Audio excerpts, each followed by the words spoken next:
ఈరోజు భారతీయ జనతా పార్టీని విమర్శించేటువంటి నైతిక హక్కు కాంగ్రెస్ పార్టీకి లేదు. ఈ దేశంలో అత్యున్నత నుండి పదవుల నుంచి మొదలు పెడితే నిన్న మొన్న ఎమ్మెల్యే పోస్టుల వరకు కూడా, ఎమ్మెల్యే అభ్యర్థుల వరకు కూడా భారతీయ జనతా పార్టీ అన్ని రకాలుగా ముందున్నది. బీజేపీ ఒకసారి రాష్ట్రపతి చేయడానికి అవకాశం వస్తే ఎస్సీను అయినటువంటి ఎస్సీ సామాజిక వర్గానికి చెందినటువంటి రామ్నాథ్ కోవింద్ గారిని మేము మొదటిసారి రాష్ట్రపతి చేశాం. రెండోసారి అవకాశం వస్తే ఒక గిరిజన సామాజిక వర్గానికి, ఒక ఆదివాసీ సామాజిక వర్గానికి చెందినటువంటి ఒక మహిళను శ్రీమతి ద్రౌపది ముర్ము గారిని రాష్ట్రపతి చేసింది భారతీయ జనతా పార్టీ.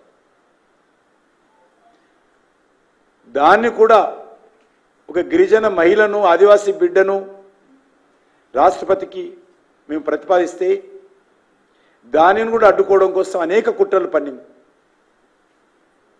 రాష్ట్రపతి అభ్యర్థి గెలవబోతుందనేటువంటి ఇంగిత జ్ఞానం లేకుండా, ఒక మహిళని ఇంగిత జ్ఞానం లేకుండా, ఒక గిరిజన బిడ్డని ఇంగిత జ్ఞానం లేకుండా కాంగ్రెస్ పార్టీ నాయకులు అనేక రకాలుగా ఆదివాసీ మహిళలకు వ్యతిరేకంగా మాట్లాడినటువంటి చరిత్ర కాంగ్రెస్ పార్టీది.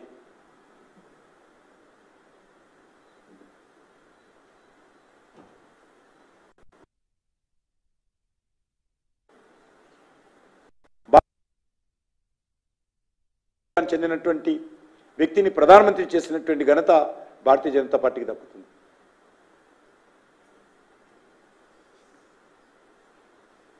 అందుకే ఈరోజు నరేంద్ర మోడీ గారు మూడోసారి ప్రధానమంత్రిగా కాబోతున్నటువంటి సమయంలో రాహుల్ గాంధీ ఆశలు అడియాసలై నిరాశ నిస్పృహలతో కాంగ్రెస్ పార్టీ కాళ్ళ కింద భూమి కదులుతుంటే నరేంద్ర మోడీ గారి నాయకత్వంలో భారతీయ జనతా పార్టీ అద్భుతమైనటువంటి మెజార్టీ సాధించేటువంటి పరిస్థితులు కనిపిస్తూ ఉంటే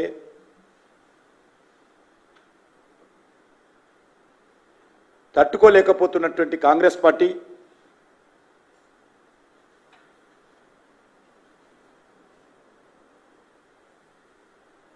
అనేక కల్పితాలు సృష్టించి కల్లబుల్లి మాటలు చెప్తా ఉన్నారు ఈరోజు కాంగ్రెస్ నాయకులు.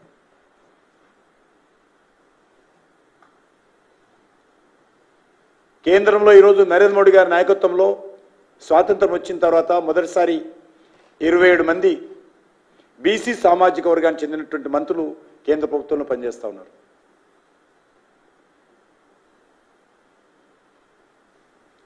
బీసీ కమిషన్కు రాజ్యాంగబద్ధమైనటువంటి అధికారాలు కల్పించి చట్టబద్ధతతో నరేంద్ర మోడీ గారి ప్రభుత్వము అన్ని